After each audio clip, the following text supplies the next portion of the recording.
अस्सलाम वालेकुम, आप देख रहे हैं वारिस स्टूडियो और मैं हूं Raza Haidri. Basic PHP tutorial lecture number 2 में आप सबको खुशामदीद कहता हूं। लेक्चर नंबर 1 में हमने डिस्कस किया था कि पीएचपी के बारे में, पीएचपी के जो है इंस्टॉलेशन के बारे में हमने बात की थी कि इंस्टॉल करने के लिए क्या क्या चीज़ें चाहिए, किस किस्म के एप्लीकेशन चाहिए, वेरिएबल्स की हमने बात की थी और कांस्टेंट की बात की थी और ये प्रैक्टिकल करके मैंने आपको दिखाया था। आज इस लेक्चर में हम बात करेंगे कि बेसिक एचटीएमएल टैग्स के बारे में कि हाइपर टेक्स्ट मार्कअप लैंग्वेज है जिसमें बेसिक स्ट्रक्चर वगैरह, टेबल्स वगैरह हैं, डिफरेंट टैग्स हैं, अलाइनमेंट हैं, हेडिंग्स हैं, बहुत सारे टैग्स हैं एचटीएमएल के, उसके बारे में हम डिस्कस करेंगे। और इनपुट टाइप और फॉर्म के बारे में, इंटीजर एंड वेरिएबल के बारे में, स्ट्रिंग वेरिएबल के बारे में और फ्लोट के बारे में, फिर एडिशन, सब्सट्रैक्शन और मल्टीप्लिकेशन, डिवीजन के बारे में कि आप मुख्तलिफ नंबर को आप ऐड कर सकते हैं, सब्सट्रैक्ट कर सकते हैं और मल्टीप्लाई आप कर सकते हैं और डिवाइड भी आप कर सकते हैं। फिर बात करेंगे वेरिएबल इनसाइड कोड की। आप एक सिंगल कोड के अंदर आप उस वेरिएबल को भी आप प्रिंट कर सकते हैं। फिर कमेंट्स की बात करेंगे कि कमेंट्स की क्या जो है ना इंपॉर्टेंट है और कमेंट क्यों लिखते हैं। और फिर हम बात करेंगे वेरिएबल डम की कि यह क्या है। तो चलते हैं प्रॉपर वीडियो की जानिब। अभी तक हमने चैनल को सब्सक्राइब नहीं किया तो आप चैनल को सब्सक्राइब करें ताकि आने वाली तमाम वीडियोस आप तक पहुंच सके। ये आप देख सकते हैं, ये हमारा लेक्चर नंबर 1 है। इसमें हमने 2 वेरिएबल बनाया था और एक कांस्टेंट, और उनको हमने यहाँ पर वैल्यू भी हमने यहाँ पर वैल्यू भी सेट की थी उनकी, और उनको हमने यहाँ पर इको और प्रिंट के ज़रिए प्रिंट भी किया था। आज हम बढ़ते हैं लेक्चर नंबर 2 की जानिब। तो st जो फोल्डर है, st.doc फोल्डर, उसको आप ओपन करें और उसके अंदर हमने एक फ़ोल्डर बनाया था कोर्स के नाम से, और उसमें लेक्चर नंबर 1 है। आप यहाँ पर लेक्चर नंबर 2 यहाँ पे आप क्रिएट करें और इसमें लिखें लेक्चर नंबर 2, लेक्चर 2.php।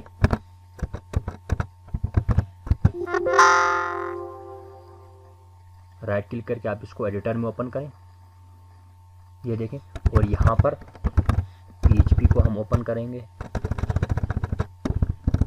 और यहाँ पर PHP को क्लोज करते हैं। सबसे पहले बात करते हैं HTML टैग्स की कि HTML टैग्स क्या हैं। HTML टैग्स आप PHP कोड से बाहर भी लिख सकते हैं और इस PHP कोड के अंदर भी आप जो है ना प्रिंट और इको की जो कीवर्ड्स हैं उनके साथ भी आप लिख सकते हैं।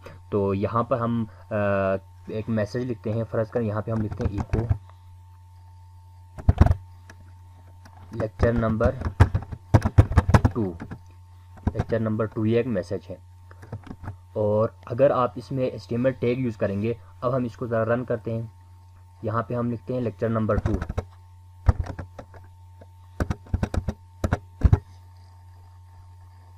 ये लेक्चर नंबर 2, आप देख सकते हैं लेक्चर नंबर 2 आ गया।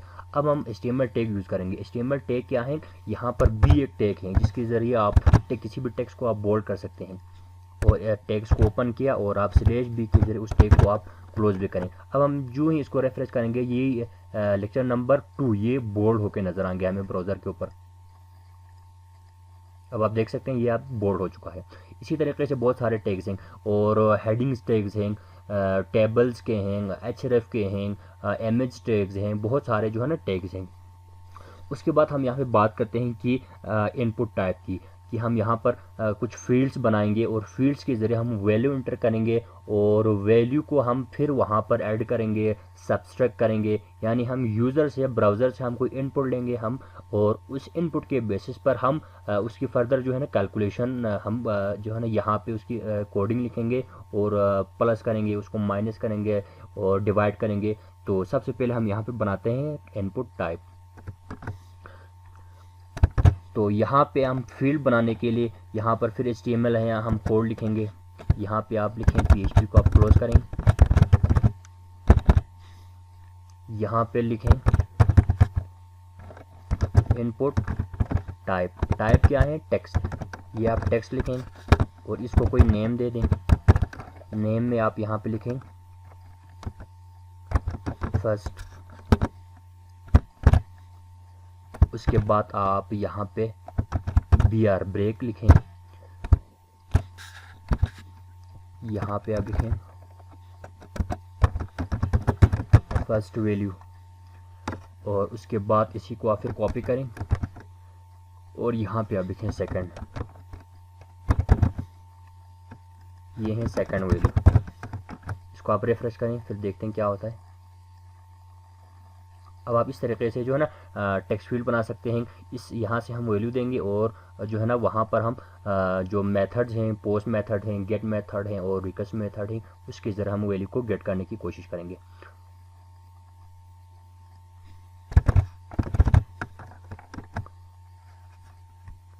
और वैल्यू वगैरह को गेट करने के लिए हमें एक फॉर्म बनाना होगा। फॉर्म के ज़रिए हम सबमिट करेंगे इसको। तो एक फॉर्म बनाएंगे, फॉर्म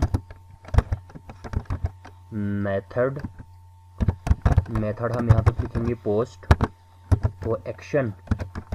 ये एक्शन से क्या मुराद है? एक्शन से मुराद ये है कि हम यहाँ पर जो वैल्यू देंगे फर्स्ट और सेकंड में, ये किस पेज पे जाकर रन करेगा। हम इसी पेज पे भी हम रिडायरेक्ट कर सकते हैं और किसी और पेज पे। अगर यहाँ से हम लेक्चर नंबर 1 पे जाना चाहेंगे तो यहाँ पे हम लिखेंगे लेक्चर नंबर 1.php। अगर आप इसी पेज पे जो है ना इसी को रिडायरेक्ट करना चाहते हैं तो आप इसको या इसी तरह आप रख सकते हैं, इसको आप नल रख सकते हैं, ब्लैंक रख सकते हैं, या यहाँ पे आप लिखेंगे लेक्चर नंबर 2.php भी आप यहाँ पे लिख सकते हैं। और यहाँ पे हम जो है ना फॉर्म को हम क्लोज करेंगे और यहाँ पे हम एक बटन बनाएंगे, क्योंकि बटन के जरिए हम इसको सबमिट करेंगे। यहाँ पर इनपुट टाइप सबमिट, इसको हम कोई वैल्यू देंगे सेंड के नाम से। ये आप देख सकते हैं यहाँ पर हमारे पास 2 फील्ड हैं और यहाँ पे जो है ना ये बटन भी हैं। और आप देखें जो ही हमने बटन पे क्लिक किया ये किसी और पेज पे नहीं जा रहा, ये इसी पे ही रिडायरेक्ट होना, पेज नंबर 2 पे। अगर हम यहाँ पे पेज नंबर जो लेक्चर नंबर 1 का हम एड्रेस दे दें तो यहाँ पे अगर हम लेक्चर नंबर 1 लिखें, लेक्चर 1.php, लेक्चर 1.php, तो ये लेक्चर 1.php पे जाकर ये जो है ना रन होगा। इसको हम रिफ्रेश करते हैं, आप देख सकते हैं ये लेक्चर नंबर 1.php के पेज पे चला गया। अब हम बात करते हैं कि यहाँ से हम कोई इनपुट लेंगे और इनपुट लेने के बाद हम जो है ना उसकी फर्दर प्रोसेस करेंगे। तो यहाँ पे हम लिखेंगे PHP फंक्शन लिखेंगे इफ और $, पोस्ट,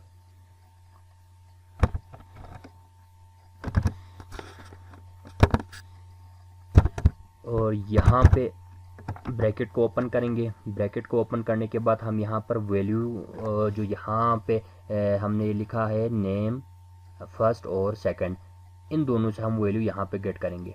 गेट हम कैसे करेंगे? यहाँ पर हम कोई टेम्परेरी वेरिएबल बनाएंगे ए इक्वल टू पोस्ट, और यहाँ पे हम देंगे फर्स्ट जो हमारे पास जो टेक्स्ट फील्ड है इसका नाम देंगे। इस तरीके से आप इसको फिर कॉपी करें, सॉरी, इसको आप यहाँ पे कॉपी करें और यहाँ पे आप लिखें सेकंड, और इस वेरिएबल को आप चेंज करें बी करें। अब हम यहाँ पे जो है ना प्रिंट करते हैं कि वेरिएबल ए के अंदर क्या है, वेरिएबल बी के अंदर क्या आता है। प्रिंट ए,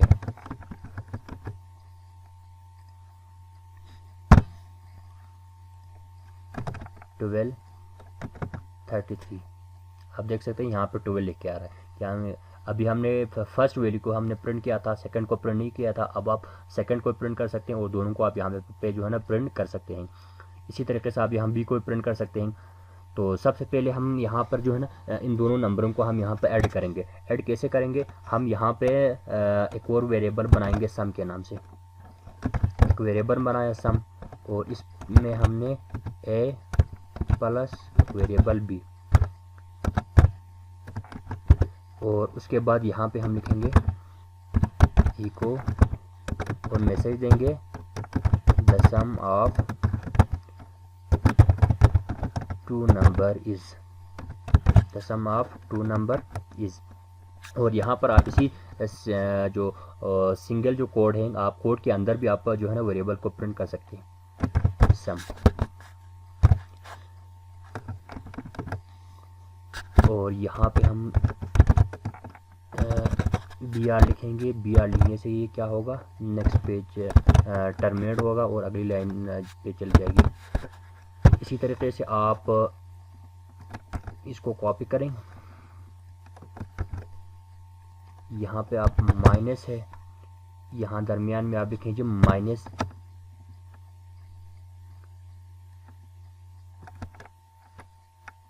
इसको आप कॉपी करें और यहाँ पे आप लिखें द सबट्रैक्शन ऑफ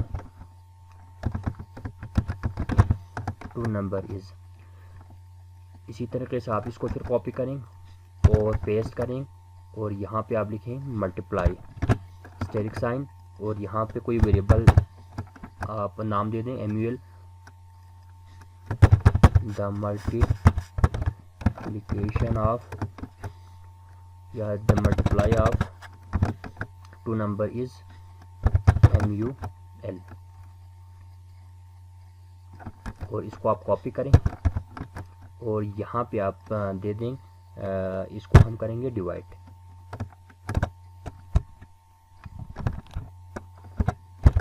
ये डिवाइड और यहाँ पे ये डिवाइड्स हैं और इसको आप यहाँ पे जो है ना पेस्ट करें, the division of two number is.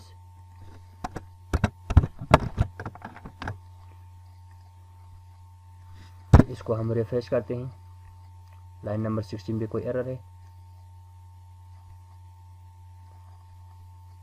Sorry यहाँ पे हमने इक्वल टू लिखा है।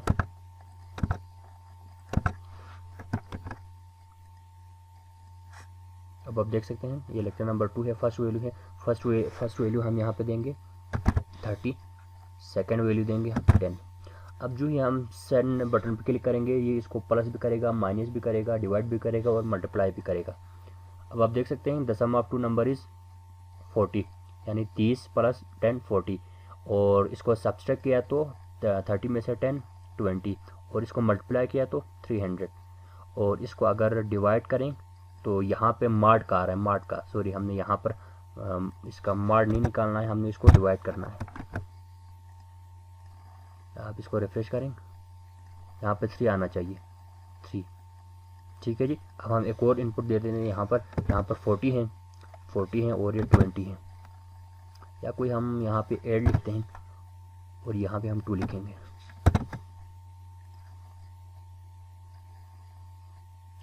और इन दोनों को प्लस किया, 8 + 2 10 और ये 6 हैं, सब्सट्रैक्शन मल्टीप्लाई 16 और ये यहाँ पर 14 है। तो इस तरीके से हम यहाँ पर फॉर्म बना के और टेक्स्ट फील्ड बना के बटन के ज़रिए हम वैल्यू को और यहाँ पे सेंड करते हैं और वेरिएबल में हम वैल्यू गेट करके हम उनको प्लस एडिशन ये तमाम हम इसमें कर सकते हैं। तो इसमें आप देखें हमने क्या किया, शुरू में सबसे पहले हमने एक फॉर्म बनाया, फॉर्म टैग को ओपन किया और उसको यहाँ से क्लोज़ किया। HTML टैग आप जहाँ से शुरू करेंगे, आप लेस देन से शुरू करेंगे और आप क्लोज करेंगे ग्रेटर देन साइन से। और उसके बाद हमने यहाँ पर कोई इनपुट टाइप टेक्स्ट बनाया, ये एक बेसिकली एक फील्ड का नाम है और उसको हमने नाम दिया, ये नाम ये बहुत ही ज़रूरी है। फर्स्ट और सेकंड वैल्यू है उसको हमने नाम दिया यहाँ पर सेकंड और यहाँ पर हमने BR क्यों लिखा, ये ब्रेक के लिए है, यानी लाइन ब्रेक के लिए, ये लाइन ब्रेक के लिए BR यूज़ करते हैं। ये BR एक टैग है, HTML टैग, और हमने फॉर्म को क्लोज किया। उसके बाद क्या किया, यहाँ से हमने फर्स्ट और सेकंड जो टेक्स्ट फील्ड है इनमें हमने जो वैल्यू को ब्राउज़र के ज़रिए हमने लिखा है उसको हमने पोस्ट मेथड के ज़रिए हमने यहाँ पे गेट किया। पोस्ट हमने ऊपर लिखा था यहाँ पर और पोस्ट मेथड के ज़रिए हम उन दोनों वेरिएबल को यहाँ पर A वेरिएबल और B वेरिएबल में हमने यहाँ से इन दोनों को इसमें गेट किया और इसमें वैल्यू लेने के बाद इन दोनों को इस लाइन में प्लस किया और सम वेरिएबल के अंदर स्टोर किया और यहाँ पर इको मैसेज के साथ हमने सम वेरिएबल को यहाँ पर जो है ना हमने इसको प्रिंट किया। उसके बाद इस लाइन में हमने इसको माइनस किया और फिर मैसेज प्रिंट किया, इसमें मल्टीप्लाई किया, फिर मैसेज और फिर यहाँ पर डिवाइड और यहाँ पर फिर मैसेज। तो इस तरीके से जो है ना बेसिक जो कैलकुलेशन है या आप यहाँ पर जो है ना कैलकुलेटर भी आप बना सकते हैं इसके ज़रिए। और आगे जाके हम सीखेंगे कि स्विच के बारे में हम और एरे के बारे में मैं आपको बाकायदा टेबल बनाना सिखाऊंगा कि आप जो है ना टेबल आप कैसे बना सकते हैं डिफरेंट नंबर्स का PHP के ज़रिए। और लूप के बारे में हम आगे जाकर डिटेल से बात करेंगे। उसके बाद हम बात करेंगे वेरिएबल डम की। वेरिएबल डम क्या करेगा बेसिकली कि हम जो भी उसको हम इनपुट देंगे, हम स्ट्रिंग में या हम कोई फ्लोट वैल्यू देंगे या कोई डेसिमल वैल्यू और कोई न्यूमेरिक वैल्यू देंगे, तो ये जो वेरिएबल टर्म है ऑटोमेटिकली हमें इसका डेटा टाइप बताएगा कि ये इसकी डेटा टाइप क्या है। तो आप लिखें वेरिएबल डम और इसको आप कोई नंबर दे दें 56 और यहाँ पे आप इसको रिफ्रेश करें। ये आप देख सकते हैं इसने इसका डेटा टाइप बताया, ये इंटीजर है यानी ये कोई न्यूमेरिक वैल्यू है। इसके बाद यहाँ पे हम कोई डेसिमल में वैल्यू दे दें। अब ये फ्लोट शो करेगा डेटा टाइप। अब आप देख सकते हैं इसने इसका डेटा टाइप फ्लोट बताया। अब यहाँ पे हम कोई स्ट्रिंग देते हैं ABC, ये कोई स्ट्रिंग है और अब ये यहाँ पे स्ट्रिंग शो करेगा। तो इस चीज़ को आप याद रखें, ये वेरिएबल डम ये कीवर्ड है PHP का, ये बेसिकली डेटा टाइप रिटर्न करता है। डेटा टाइप के बारे में बताता है कि ये जो वैल्यू है ये इसकी डेटा टाइप क्या है, इंटीजर है, फ्लोट है या स्ट्रिंग है। उसके बाद हमने बात की थी कि कमेंट की। आप कमेंट कैसे लिख सकते हैं? कमेंट का मतलब क्या है, अगर यहाँ पे आप इसको कमेंट करते हैं, इस फ़र्ज़ करें इन दोनों लाइनों को, तो बेसिकली वो रन नहीं होंगे, वो स्क्रीन पर हमें नज़र नहीं आएंगे। तो कमेंट करने के दो तरीके हैं, एक सिंगल लाइन कमेंट है और एक मल्टी लाइन कमेंट है। सिंगल लाइन कमेंट के लिए आप डबल स्लैश, आप ये देखें अब ये सिंगल लाइन कमेंट है। इसी तरीके से आप इन दोनों को भी कमेंट कर सकते हैं। तो ये अभी कोई डिस्प्ले कोई आउटपुट नहीं दिखाएगा क्योंकि ये रन ही एग्जीक्यूट ही नहीं होंगे। ये सिंगल लाइन कमेंट है। और मल्टी लाइन कमेंट के लिए ये सिंगल लाइन कमेंट, आप यहाँ कुछ भी लिख सकते हैं। और मल्टी लाइन कमेंट के लिए यहाँ पे आप सबसे पहले आप यहाँ पे लिखेंगे /* और यहाँ से लेकर हम यहाँ तक, अगर हम इसको मल्टी लाइन कमेंट करना चाहें तो यहाँ पर फिर **। अब आप देख सकते हैं ऊपर हमने डबल स्लैश के ज़रिए हर लाइन को कमेंट किया और यहाँ पर हमने सिर्फ जो है ना मल्टी लाइन को हमने सैम्बल्स के ज़रिए, ये जो कमेंट जो मल्टी लाइन के लिए यहाँ पर / और * है उसके ज़रिए हमने 4 से 5 लाइन को, आप बहुत सारे लाइन है इसमें 100-200 भी लाइन होंगे, आप इसके ज़रिए आप मल्टीपल जो लाइन को आप कमेंट कर सकते हैं। तो कमेंट एग्जीक्यूट नहीं होंगे। अब हम यहाँ पर ज़रा ब्राउज़र में रन करते हैं और हम वैल्यू देंगे। अब आप देख सकते हैं ये ब्लैंक है। क्यों ब्लैंक है? यहाँ पे कोई रिजल्ट नहीं दिया इसने मल्टीप्लिकेशन का, एडिशन का, क्योंकि हमने इनको यहाँ पर कमेंट किया हुआ था। अब आप यहाँ से कमेंट को रिमूव करें और अब आप इसको आप रन करें और इस यहाँ पे आप कोई वैल्यू दे दें और यहाँ पे इसको आप मिटाएं। अब आप देख सकते हैं ये सारे आउटपुट्स हैं।